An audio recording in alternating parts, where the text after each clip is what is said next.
اعوذ باللہ من الشیطان الرجیم، بسم اللہ الرحمن الرحیم، والصلاة والسلام علی رسول الکریم نبینا محمد وعلی آلہ وصحبہ اجمعین۔ اللہ تعالیٰ ہمیں ایسا علم دینا جس سے ہم نفع حاصل کر سکیں۔ حاضرین اور سامعین، بات یہ ہے کہ اکثر و بیشتر آج کل کے زمانے میں مساجد میں یہ دیکھا گیا ہے کہ لوگ جو ہے نماز کے بعد اپنی دنیاوی باتوں میں بھی کافی بزی رہتے ہیں، جس کی وجہ سے آواز اونچی ہونے کی وجہ سے جو پاس بیٹھے قرآن پڑھ رہے ہوتے ہیں ان کو ڈسٹربنس ہوتی ہے، اور ساتھ میں ان کو بھی ڈسٹربنس ہوتی ہے جو کہ نماز نفل ادا کر رہے ہوں یا سنتیں ادا کر رہے ہوں۔ ہوتا یہ ہے کہ احادیث کی روح سے، جس میں عبداللہ بن مسعود نے روایت کی ہے،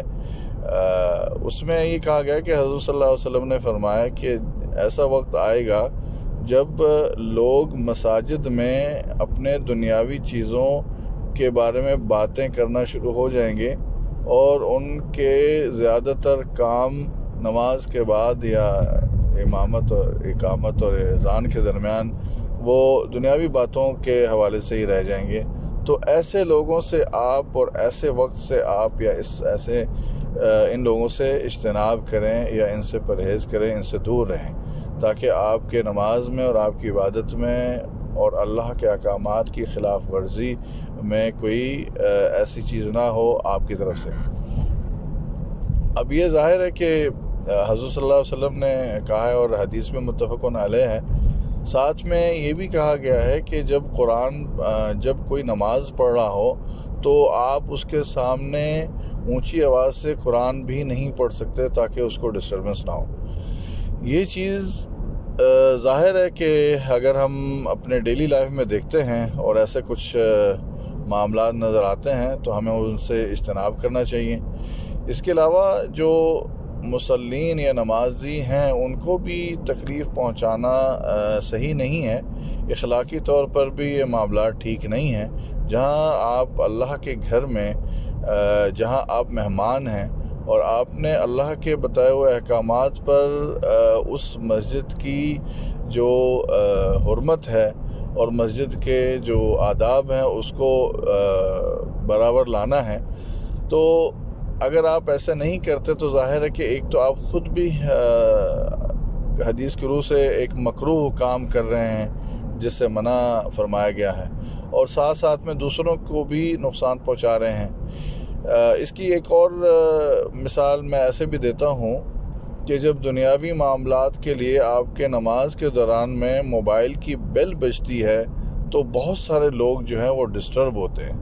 تو آپ نے گویا جب انٹر ہوئے اور مسجد میں داخل ہوئے تو آپ کا اولین فرض یہ ہے کہ اگر ہم موبائل کی بیل سے لوگوں کی نمازیں خراب ہوتی ہیں یا ان کا دھیان بڑھتا ہے اللہ کے ذکر کو چھوڑ کر آپ کے موبائل کی بیل کی طرف،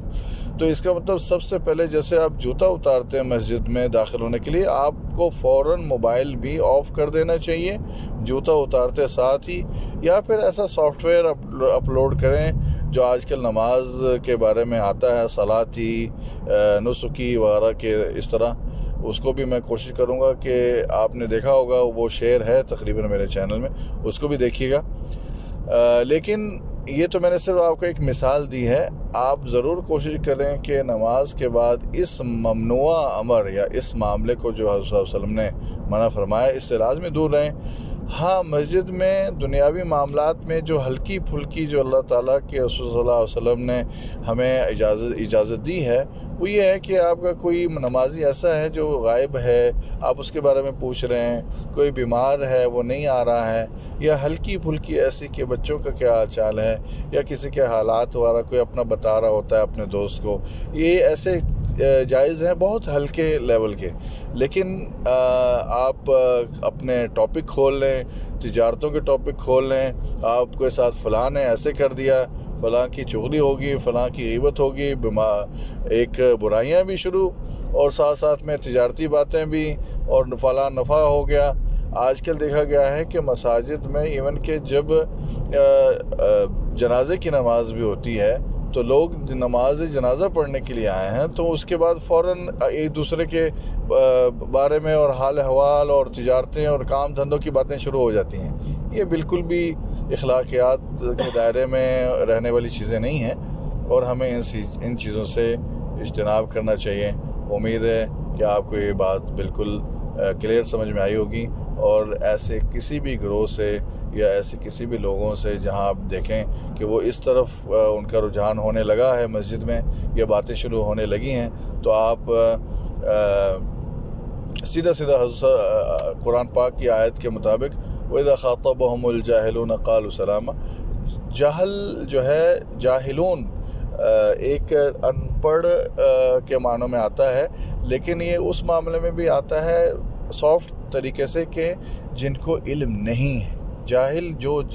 جہل رکھتا ہے، جاہل جس کو علم نہیں ہے۔ تو اگر وہ اس طرح کی باتوں میں آتے ہیں، پہلے آپ ان کو سمجھائیں کہ ایسے باتیں نہیں کرنی ہیں، یہ مسجد کے آداب سے خلاف ہیں، اور آپ ایک وائز کے طور پر اور ایک دینی پیشوا کے طور پر بھی ان کو بتائیں